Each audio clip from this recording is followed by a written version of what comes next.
वर्ष 2036 में मानव जनसंख्या में भारी वृद्धि हो गई, जिसके कारण पूरी पृथ्वी पर संसाधनों की कमी हो गई और जीवनयापन का पर्यावरण गंभीर रूप से प्रदूषित हो गया। सामान्य जीवन बनाए रखने के लिए वैज्ञानिकों की नजर पृथ्वी के अरबों वर्षों पुराने पड़ोसी पर पड़ी। मंगल ग्रह पर कई शैवाल युक्त जांच यंत्र भेजे गए ताकि वहाँ जैव इंजीनियरिंग द्वारा उनके प्रजनन और वृद्धि से ऑक्सीजन बनाई जा सके, जो मनुष्यों के जीवन के लिए आवश्यक है। जल्दी ही 20 साल बीत गए और मंगल ग्रह पर ऑक्सीजन की मात्रा बढ़ने लगी, जो मनुष्य के जीवन मानकों तक पहुंचने वाली थी। तब तक किसी एक दिन जैविक जांच में मंगल ग्रह पर ऑक्सीजन की मात्रा घटने लगी। मजबूरन कुछ वैज्ञानिकों को जांच के लिए मंगल ग्रह भेजना पड़ा। अकेली महिला एली एक जीव विज्ञानी है और इस मिशन की कमांडर है, जबकि अन्य सदस्य संबंधित क्षेत्रों के विशेषज्ञ हैं। उनके साथ खोजी रोबोट कुत्ता भी है। जल्द ही अंतरिक्ष यान ने अंतरिक्ष स्टेशन से अलग होकर मंगल ग्रह की ओर अपनी यात्रा शुरू की। 6 महीने से अधिक की उड़ान के बाद अंतरिक्ष यान मंगल ग्रह की निर्धारित कक्षा में पहुंच गया। उपयुक्त लैंडिंग स्थान खोजने के बाद जैसे ही सभी लोग लैंडिंग कैप्सूल को छोड़ने की तैयारी कर रहे थे, अचानक अंतरिक्ष यान को तीव्र सौर तूफान का सामना करना पड़ा, जिससे बड़ी मात्रा में गामा किरणों ने अंतरिक्ष यान को कई जगह पर क्षतिग्रस्त कर दिया।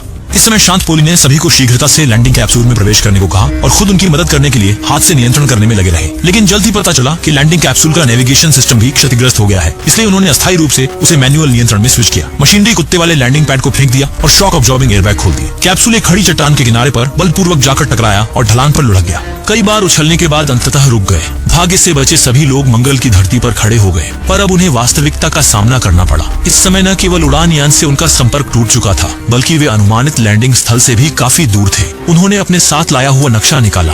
जैव प्रौद्योगिकी प्रयोगशाला का स्थान विद्युत ब्लेड के माध्यम से पता चला। वहाँ पर्याप्त ऑक्सीजन आपूर्ति और भोजन है। ऑक्सीजन समाप्त होने से पहले वहाँ पहुँचना आवश्यक है। उतरने के दौरान एक सदस्य गंभीर रूप से घायल हो गया और चल नहीं सकता। चलो, मजबूरी में उसे छोड़ना पड़ा। बाकी 4 लोग आधार की दिशा में चले गए। चारों ओर की वीरानी को देखते हुए कुछ अजीब लगने लगा। 20 वर्षों से उगाई जा रही शैवाल का कैसे कोई निशान नहीं है। संदेह लिए उन्हें आगे बढ़ना पड़ा और जब वे उत्साह पूर्वक बेस पहुंचते हैं तो उनके सामने का दृश्य उन्हें फिर से निराशा में डाल देता है। पूरा बेस बहुत ही बर्बाद था। ऐसा लग रहा था कि यह बहुत समय पहले छोड़ दिया गया था। वहाँ जीवन को बनाए रखने के लिए बिल्कुल कुछ भी नहीं था और इस समय उनका ऑक्सीजन स्तर तेजी से घट रहा था। वे बेबसी में मृत्यु की प्रतीक्षा में जमीन पर बैठ गए। निर्जन मंगल पर ऑक्सीजन की आपूर्ति खोने के बाद कुछ वैज्ञानिक निराश होकर जमीन पर बैठ गए। वर्षों से उगाई जा रही शैवाल पहले ही गायब हो चुकी थी। अब उनके पास नए स्रोत की खोज करने की कोई